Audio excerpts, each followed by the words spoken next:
Hi everyone. So today I'm going to be talking to you about the future passive. Now it's not a very common form, so we're not going to spend too much time on it, but I just want to point out how to use it and use it as a way of helping you recognize the markers on verbs that help you parse them. So the future passive is going to be made from the sixth principal part, which is also the basis of the aorist passive system, and we'll be talking about the aorist passive system shortly. The future passive then is formed by removing the temporal or syllabic augment that indicates whether it's a past tense, and the personal ending of that sixth principal part, and then adding the future ending, future suffix, and the future primary endings in the passive, middle passive endings onto that aorist passive. And the indicative is going to be inflected, so we're going to have our personal endings in the indicative, and the infinitive and the participles, which we'll get to, are going to be formed just in the way the regular middle is formed. So let's get to that. Okay, so let's look at how this is actually done. So I'm going to give you two ways to do it, and the first way is just to show you what's happening to the verb and to get you to recognize the markers on the verb that'll tell us what tense we're in, if active or passive, etc. The second way is the best way to do it. All right? So in the first way, we're looking at the present stem. We're going to start with the part of the verb we have. So our verb is pawo. We knock off the omega, gives us pow, and now we have our present stem. And so what we do then is we add the passive infix, which is theta, eta. So we've got a passive infix, and we're adding that to our present stem. And then we also, since we're dealing with the future, we're going to add our future infix, which we've already used before to make the future active, right? Pawo, we knocked off the omega, we added sigma, and we got our pauso. That was our future active. So with the passive, we have pau, and then we have our passive marker, the the, and then we add in this future infix again. And then we just put in our middle passive endings. Omai, e, etai, ometha, esta, ontai. No problem. Now, why this route is not the best route to go is once you start dealing with verbs that are unpredictable, me verbs, you run into trouble if you try to extrapolate from the present stem here. So here's didomi, and so we need the stem for didomi. Well, we'd have to go to the infinitive, knock off the did from didonai, and give us our do. That's our stem. That's a lot of steps there. So we got our stem now, do, and then we're gonna add our infix for the passive. So they. We're adding our sigma to mark future, and that gives us our future passive stem, do thes. And then we add our ending. So do thesomai, do these, do thesetai, do se thometha, do sesta, do sontai, do se thesontai, etc. Okay, that is what's happening now. In terms of what's the most efficient and more regular way of going about it for you, it is to actually use that sixth principal part. So we want to have that sixth principal part memorized. Okay, and so that means, so let's go with pawo.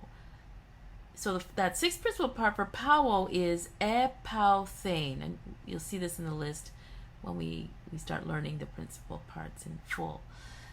All right, and so what you need to do there is you knock off the marker that it's a past tense verb, which is this augment. In the case, because it is a verb that begins with a consonant, it's a syllabic augment, eh. So you knock off the augment, and then you also knock off the personal ending. In the aorist passive, the first person personal ending is new. All right, so that leaves us with our passive stem, right? Because there's our pow and there's our they, right? And then all we have to do at this point is to add in our future infix, which is the sigma. So with didomi, same thing. If we go to that sixth principal part of didomi, it's ed-dothane, right? So we can then knock off the knock off the first person ending, leaves us with dothe. So now we have our passive stem, and then we just have to add in that sigma to give us the future, and then we have our personal endings. Okay, so that is probably the most efficient way to do it. Go use that sixth principal part. All right, so here we'll just do some of that. Now I've just randomly chosen from Master Narde's full list of verbs in alphabetical order, the verbs from thuo to kaleo. Now I've highlighted hiemi, histemi, and kathistemi mainly because those verbs don't really show the future passive in any regularity whatsoever. So we're never going to see, you guys will never see this. So there's no point even worrying about how to form it. So we're going to focus on thuo, kaio, and kaleo. All right, so with thuo, we have thuo, I sacrifice, thuso, I will sacrifice, tuthu somai, I will be sacrificed. Well, how do we get this tuthu somai? Tuthe somai. How do we get to tuthe somai? Well, again, we started here with that final principal part. We got knocked off the epsilon, we knocked off the personal ending, and that gave us tuthe.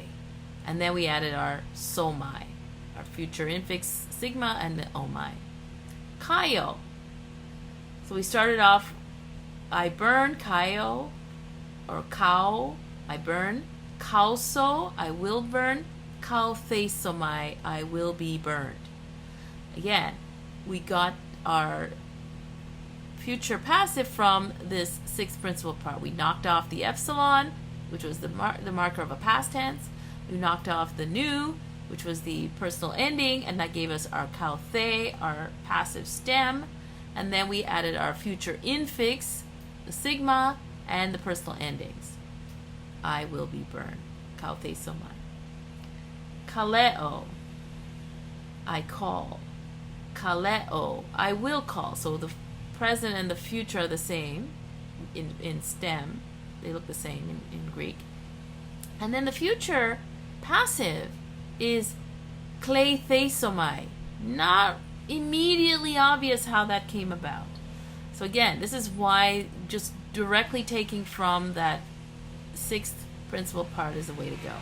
So the sixth principal part gives us ekleithane. We knock off the epsilon, we knock off the nu, and that gives us kleithe. And then we add our somai. Okay? And so it's just as easy as all that. So we're just gonna do a couple of these. Just get your mind around them, but be more able to recognize them than to produce them. And so we'll focus a little bit more on that. Okay? All right. Have a great afternoon. Bye.